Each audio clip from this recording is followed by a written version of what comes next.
This is Judge Joe Brown, and we're listening to We All Be News, news-free Dixie for the 21st century. Hello. Hey, Judge Brown, how you doing? Hey, what's up? Not much. There's a lot of stuff going on, as you already know. What's going on? Tell me. Yeah, I just want to get your input. I didn't get a chance to talk to you yesterday. I just want to get your input in what happened yesterday with the Black Lives Matter shutting down the I-40 bridge. What's your thoughts about that? And also about last week with the police shootings and also what happened in Dallas. Well, you know, what I wanted to talk to you about before all that stuff went down is I had a message into the director's office Friday. I'd worked with the chairman of the NAACP out there in Long Beach, California, and I drafted up some stuff for her, and Long Beach police liked it, and it was what I was proposing here, which is exactly what he wound up doing anyway when he went over and he joined in the demonstration with some cops. I said, you know, from the cops that I know and talk to, they don't like these idiots getting out of line either, you know? Mm-hmm. And I don't think too many people would condone what the guy did down in Dallas. And I don't think too many cops condone what a lot of cops do either. But there is this culture of we've got to stick together, the DA's on our side, and we're the cavalry wearing the blue. And down there we've got Indians that we have to suppress, you know. Mm-hmm. Good Indians are dead Indians. But I was proposing for here that the Memphis police, to keep things from getting out of hand, demonstrate with the people in support of Black Lives Matter. Because you got a lot of black cops that grew up here. See, so they know what time it is. And that would be a good thing for them. But I don't know if he got the idea from my call into his office or he was thinking about it independently. I haven't talked to him, although I have a call into him. But I thought that was a good idea. The demonstration that they did reminds me of some stuff that happened in the early mid-'60s when college campuses would demonstrate about a football game. Right. Cops would kind of wink and turn a blind eye because these are their guys, you know, their kids, and they root for the same football teams. Mm-hmm. When it started going anti-war and you started getting into their own ideation about what they thought they stood for, and then when it started doing demonstrations for black rights, then it started getting all antagonistic. So right now, I think you've got a reservoir of cops around the country who don't quite like what's going on. Now in California, in Oakland, they seized the highway, and the cops out there just let them have it. Mm-hmm. They did that in L.A. this weekend too. They seized the 405, which is a huge highway. Right. And they let them have it for a little while, then they took it back. The idea is to diffuse violence. Now, that thing down in Dallas is a mixed bag. One thing it illustrated was recklessness, because you remember when they were talking about it was several snipers who had triangulated police firing from various... Right. They wouldn't give that to JFK, though. They wouldn't give that to JFK 50-something years ago. They gave it to the incident last week. That's interesting. Yeah, and then, you know, they changed it now, so it was just one guy acting alone. Mm-hmm. I surmise what probably happened, which is typical. You've got these tall buildings, and one person's firing shots, and the echoes reverberate off of all these buildings. And for somebody who doesn't know what they're listening to, it sounds like it's multiple shots. Now, that may speak to the lack of training by the Dallas Police Department, but they still haven't made an overall retraction to diffuse what a lot of white folk I've talked to still think's going on, which is there were multiple snipers and they're still on the run, or they need to give them the death penalty. No, there was only one person. Mm-hmm. And remember, he was in the military. Right. So, it's kind of sort of, where are you really going here? And then you get these people who talk about they ought to snuff out all Black Lives Matter type, and I don't know if they realize they are illustrating why there is a need for a Black Lives Matter movement.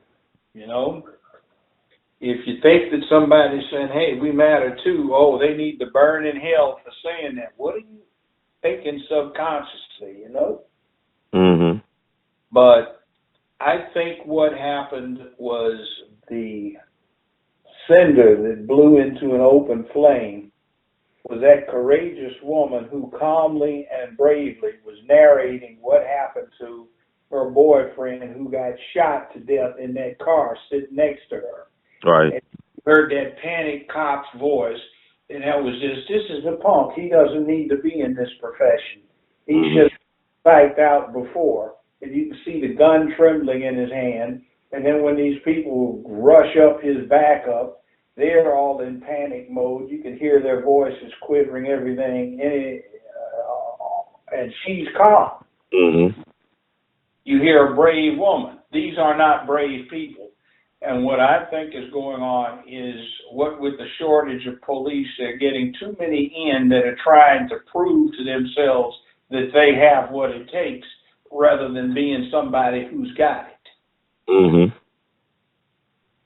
So they're good cops, but those weren't. And then that embarrassing thing where they got that guy down on the ground in the parking lot.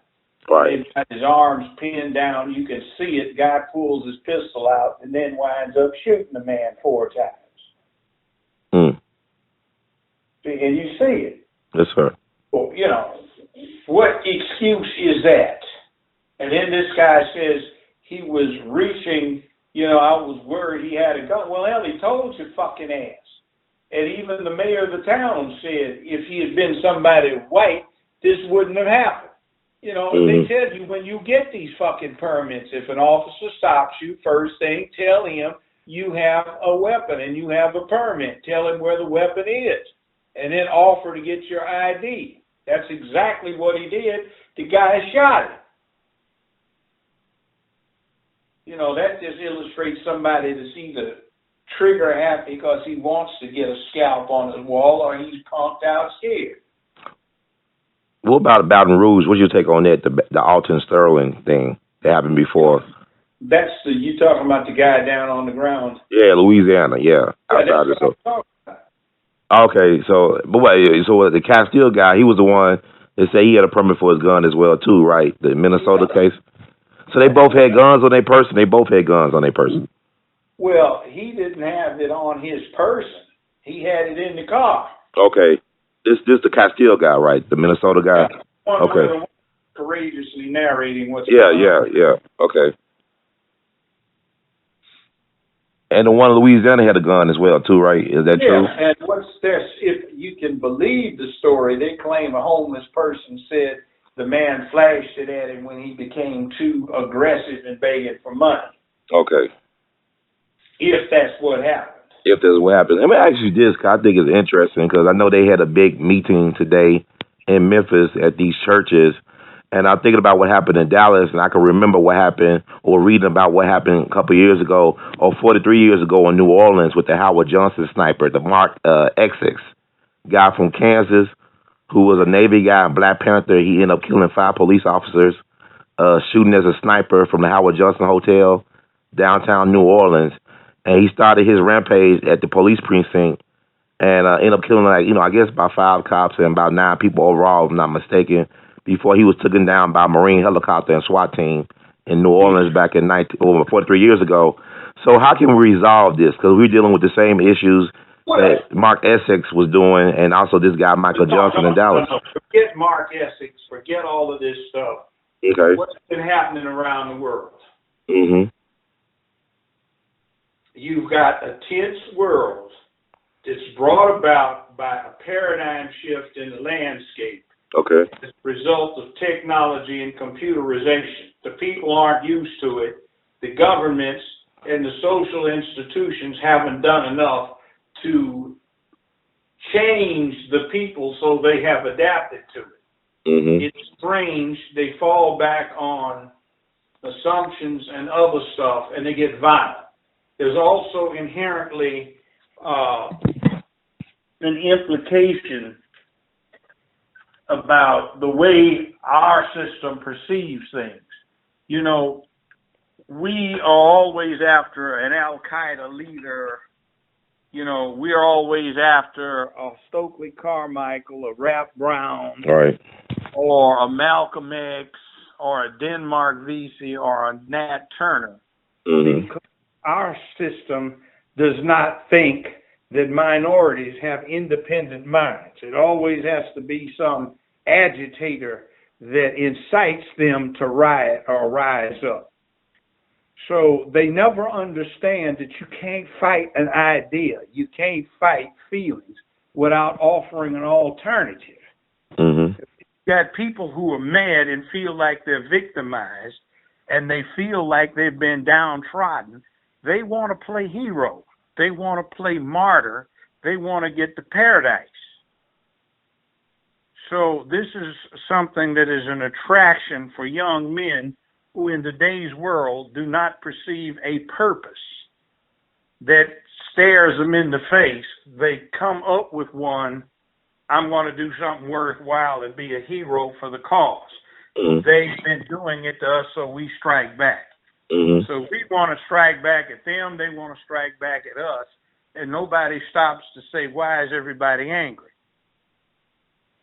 You see, Donald Trump illustrates the point. He states out loud what's on a lot of people's mind. Build a wall, you know, get rid of Muslims, you know, they need to cut back on immigration. All these people, they need to start profiling, you know, and if you are a subject of being profiled, you know that's crap. But you see, it voices this angst that they have about, good God, what's going on? And when you get people who are all screwed up like that under high stress because their individual and collective circumstances are bad, they tend to seek scapegoats. And if they can't get a physical scapegoat, they get a vicarious one. And see, unfortunately for us in America, we make ideal vicarious scapegoats. That was behind that thing where Fox took down that post, that site, where they started jumping on that Obama girl about victimizing white people by taking away their admissions positions to Harvard Law School by affirmative action. He didn't get in under affirmative action. Both of her parents went to law school, you know. Big deal. One of them's the president, and one's the first lady. Right. So goddamn, you know, you got all this legacy shit. Look at that dumbass George W. Bush getting in Harvard or Yale or wherever in the hell they go to. Right. So it's all about perception. And see, white people need to understand we are not the problem. And they also need to get the idea that if they're running around thinking that we need to go to hell because we say our lives matter, then they've got something wrong with them. And then there's this other bit. It's like, how did the NAACP start? Well, it was a coalition of Jews and black people.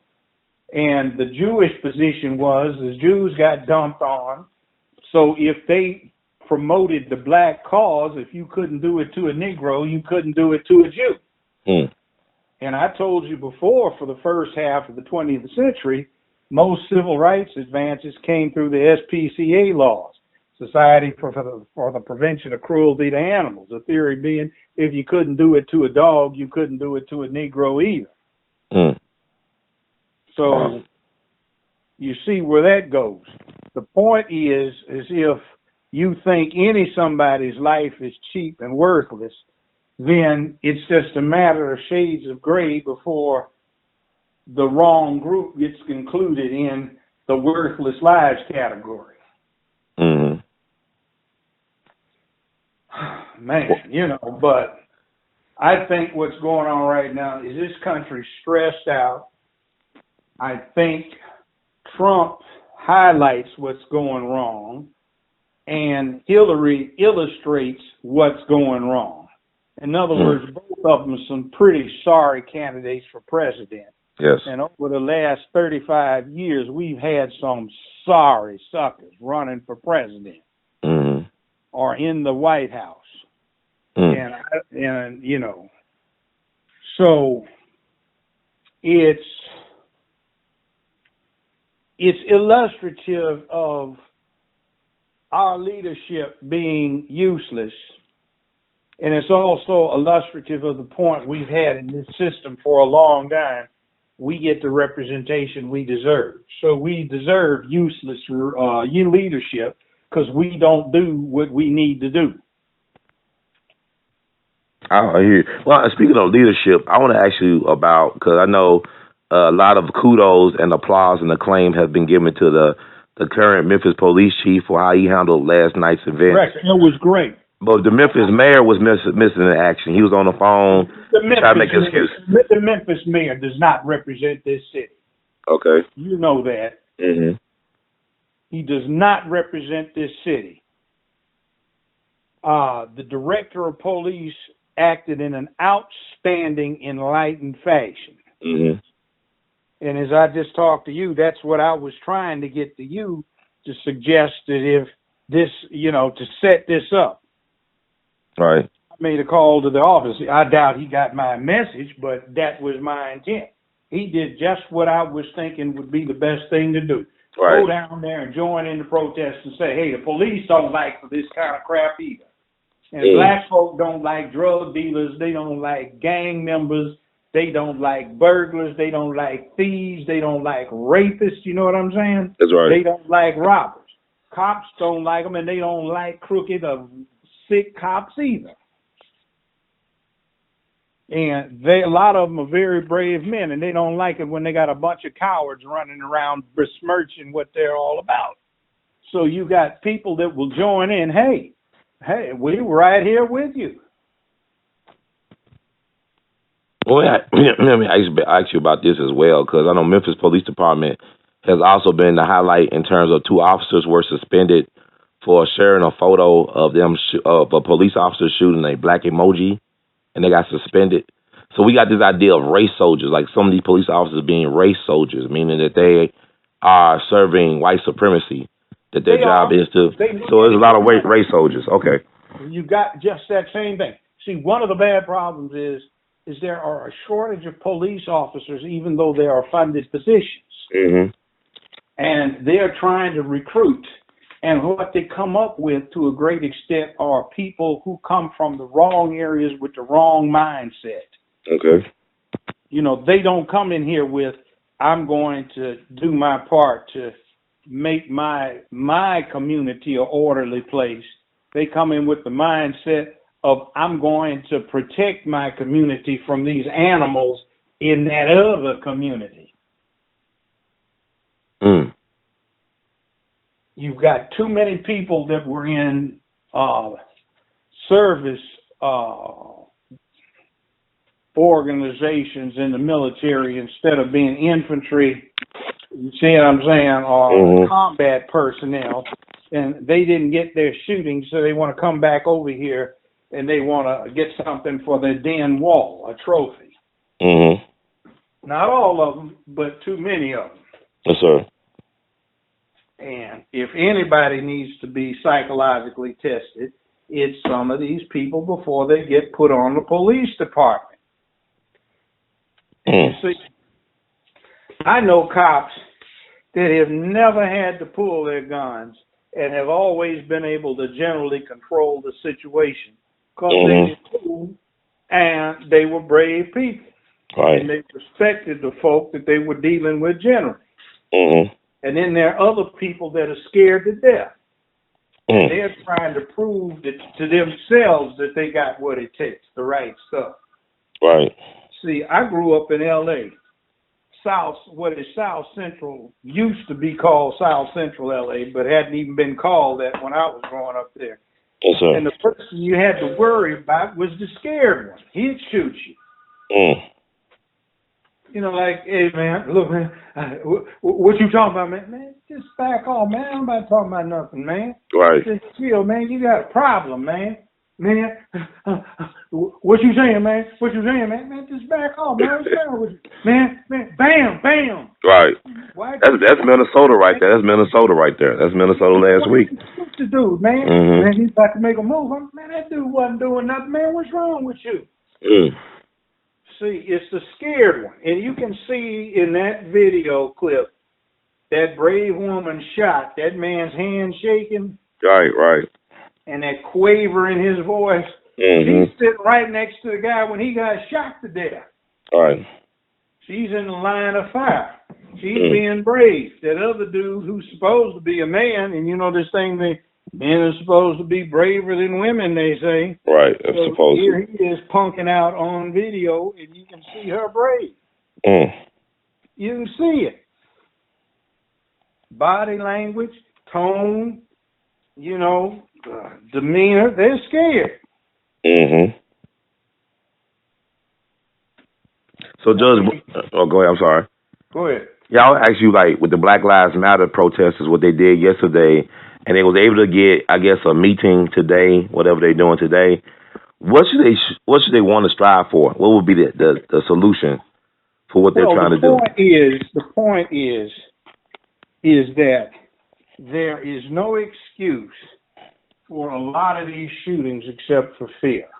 So what they want is they need police service, not police oppression. And that's what they're protesting against. All right? Mm-hmm. Which is a good point. As a matter of fact, in this area, the police, on a scale of 1 through 10, have probably been higher or closer to where they ought to be than many other places in the country. I'll commend them. Yes, sir. And this director is showing enlightenment. Now, on the other hand, we've got a big problem here. Mm-hmm. The DA's office plays tag team with the bad cops, because the bad cops have the same mindset the DA's office does. We're protecting our people from these other people. Yes, sir. And we've got one institution that, even if we got that dealt with, would make it bad, because they're worse than any bunch of violent, murdering sickos that should not be wearing a uniform. That's juvenile court. See, they're run for profit, and they're making a lot of profit off of holding us down. The thing got set up to oppress black people. And it does. So we have an official institution that's supposed to be a fair and impartial body to adjudicate disputes, but it is one of the primary sources of oppression in this area. Shelby County, Memphis and Shelby County Juvenile Court. These will be torn down, built back up brick by brick, and a totally different scheme put in place down there. It's sick. The Justice Department calls it the most racist, biased, bigoted, and prejudiced place they have ever encountered. And that's saying something. So, in short, we have an enlightened acting director of police. Proud of the man. Rollins was great. Yes, sir. We have potential here to have very good relations between the police and the citizenry. We don't have a representative mayor. He doesn't have a clue, because he can't walk where all of the stuff goes on. He's not one of the people. We have a juvenile court that is a disgrace, and it is one of our biggest problems. We've got a DA's office that hardly has any black employees, and it is using its position to do institutional oppression and suppression of our community. For example, do you know that right here we have the stiffest sentences for simple possession of marijuana in the United States of America? Oh, no, I didn't know that. Wow. Yeah, in the whole United States, they give out the stiffest sentences for simple possession here, even though the populations are not equal. Wow. There is an equal number of white kids and black kids that get busted for simple possession, but almost everybody that's prosecuted is black. And everybody that's prosecuted being black receives the stiffest offers of sentence in the United States for simple possession. Because when they lock us up, they make money off of us. Yes, sir. So we have some work to do. Need to take back that mayor's office, keep them from surrendering the city charter. We need to laud, applaud, and support people like Rylance, who has done what he needed to do. He walked the walk, talked the talk. You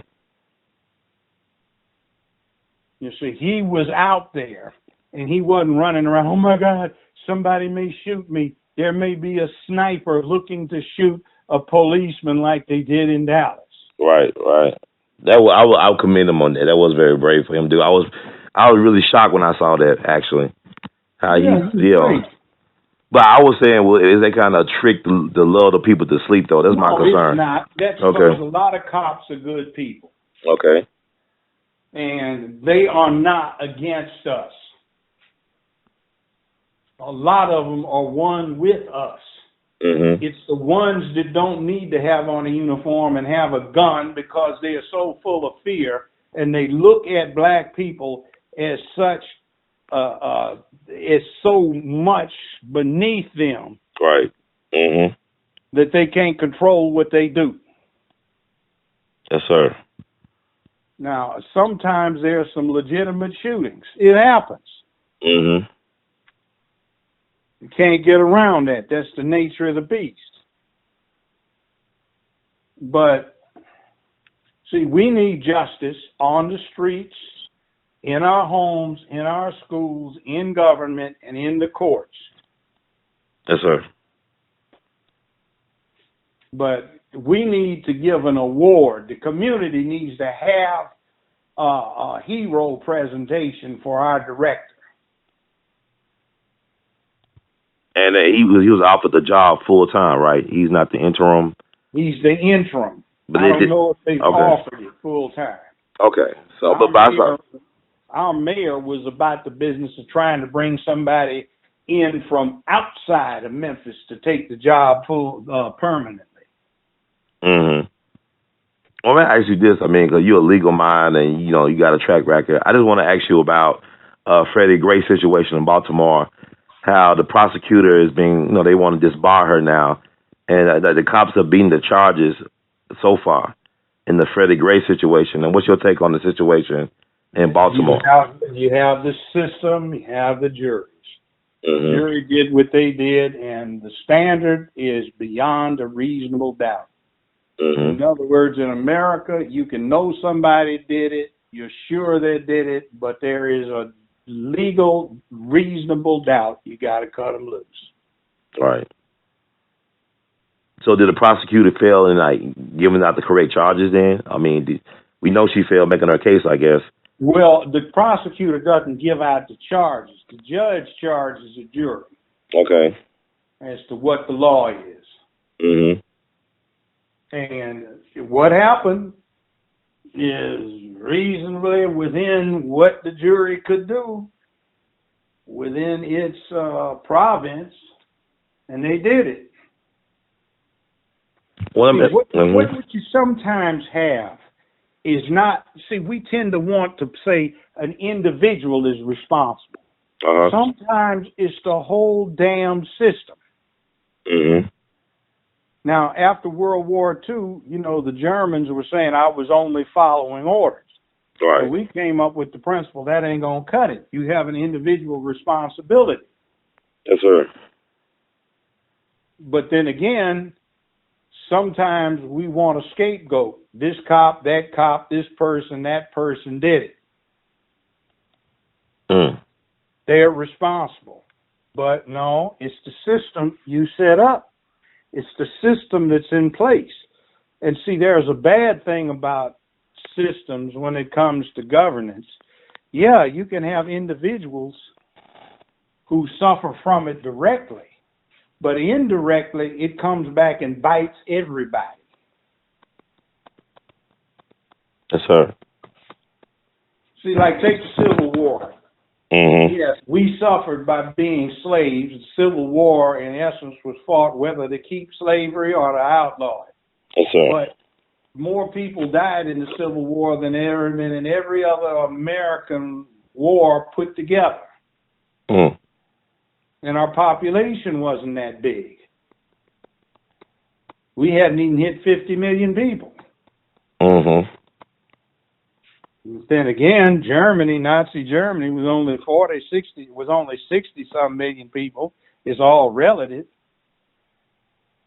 Mm. You see, something that impacted what looked like a few actually had an impact on a whole lot of people. Yes, sir. So here's the other thing too, why police and everybody ought to be behind Black Lives Matter is, guess what? By 2040, what is that? That's 24 years from now. Yes, sir. You probably just be my age by that time. Mm-hmm. The U.S. Census Bureau says the United States will no longer be a majority white country. Mm. So when you set the precedent up to jack up minorities, when you're in the majority, what do you think may happen to you when you become the minority? Exactly. I'm gonna ask you this, 'cause I know you. I'm glad you brought up the Civil War, the transition. I did witness and attend the Nathan Bedford ForREst tribute yesterday in Forest Park, and I was able to have a conversational dialogue with some of the people who supported Nathan Bedford ForREst, and I even talked to some black people who was out there in protest to what they were doing. And my thing is, this kind of confuses me, these narratives where you say it's heritage, not hate, and black folks should forget about the past, but yet you honor this guy. You don't forget about this guy. And you got a new narrative to say that this guy wasn't so bad, that he's misunderstood. I talked to Nathan Bedford ForREst's great-great-grandson. And he said, I asked him about Black Lives Matter. He basically said that black folks don't know how to deal with the police. They disrespect the police. And that they should get over it, the slavery thing. So what's your take on the ForREst situation? They need to dig that body up, drag it through the streets like they did Oliver Cromwell's body, and put it in some unmarked grave. Mm. Wow. He was guilty of war crimes. He and his partner MEmphis operated the biggest slave trading business in America before the Civil War. He was put on trial for murder 3 times for killing other folk besides black folk, and then each time he beat the case. His troops massacred those black troops down at Fort Pillow, and he should have been held to account for it. But they had a trial in Deco. Even General Sherman said if he was found guilty, he would have hanged him himself, from what my understanding is. Yes. But they found him not guilty, right? They let him walk. No. They never tried him for that. Okay, they never tried him for that. Okay, but he got tried for 3 other murder cases, individual people that on different occasions he was charged with murdering. But the white folks yesterday, like he got absolved of that. Like the white folks, they even get absolved. Well, I want to let you know, like the white, even Civil War reenactor, right? He kept on saying, well, Nathan Bedford ForREst is like Dr. Martin Luther King. They would have been friends if they were both alive. And he said that Nathan Bedford ForREst spoke before the NAACP and the Pullman Porters. But he was trying to say the pole bearers, but he kept on talking about these organizations that didn't even exist. Right, as well, they didn't even exist at the time. The NAACP or the Pullman Porters. Died before the NAACP was formed and before the International Brotherhood of Pullman Cars. Yes, sir. Porters was I'll send you the link to the video. I'll send you the links to the video that I interviewed these guys and let you know. And this is what we're dealing with. Right. See, ForREst was a vicious person. Mm-hmm. The truth of the matter is it was a debacle. See, Grant ordered Fort Pillow shut down. Mm-hmm. It was set up by the Confederates so that they could control the river. But the U.S. Navy took the river. And that fort had no purpose because it was vulnerable to anybody attacking it from the land. And there was no need to defend the river because the Union now controlled it. So he ordered it shut down. But there was a colonel, I think he got put up temporarily to brigadier general, who was smuggling cotton. So he had Fort Pillow kept open to assist in smuggling the cotton. Grant didn't even know the damn thing was still operational. Wow. And then, see, ForREst was going around terrorizing blacks because just before that, some black people stood up to him up a little bit north of Fort Pillow, and they fucked his little cavalry up. So he was angry. He wanted to make an example of somebody. Now, they also told me this, Judge Brown. They said that Nathan Bedford ForREst wasn't at the Fort Pillow massacre. He hurt his shoulder while riding his horse. He fell off the horse some type of way. He was there. Okay. He was saying he was too busy in the background and he wasn't immediately at the fort. He was on the bluffs supervising them to surround the fort. So that begs the question now, how can we get justice in a system that won't even acknowledge what really happened at Fort Pillow? How can black folks get justice when police brutality cases, when they won't even acknowledge what actually happened in the creation of the country? That's what I'm talking about what the system as a whole is up to. Yes, sir. You glorify Nathan Bedford ForREst, but he should have been put on a wall and shot for war crimes. Yes, sir. Wow. Well, Judge, I ain't gonna hold out. I want to thank you so much once again talking to us. I mean, people really enjoy listening to you and getting some truth. Well, yeah, but my last statement, we need to commend Acting Director Railings, and we need to have him made our permanent director. Yes, sir. I think a lot of people agree with you on that. Go ahead. We need to take more control of our neighborhoods. We have some problems, but we're not talking about our internal problems. We're talking about the problem of the system oppressing us. You see? Yes, sir. We need to do something about the DA's office and do something about juvenile court. And we need to do something about our so-called elected leadership that will not deal with their responsibilities and merely uses their positions for own self-advancement rather than for representation in a good fashion of their people. Yes, sir. Now, we've got hard times, and we need to start paying attention to what's going on around us rather than sitting up all day long watching basketball, football, baseball, Atlanta Housewives, and some entertaining sitcom garbage. Yes, sir. But I commend our community for showing the resolve to come out and demonstrate their upset, and in a peaceful fashion. Yes, sir, Judge Brown. I want to thank you once again for being a true example of what manhood should be and should continue to be. And I want you to just encourage you to keep on, keep it on, keep producing and fighting the good fight. In the words of great Duke Ellington, we love you madly.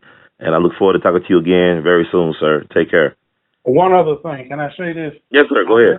I've been a little sick. I'm recovering. I've got diabetes and high hypertension. Yes, sir. And I'm trying to exercise, get this medication together, and get my act together that way. Please do.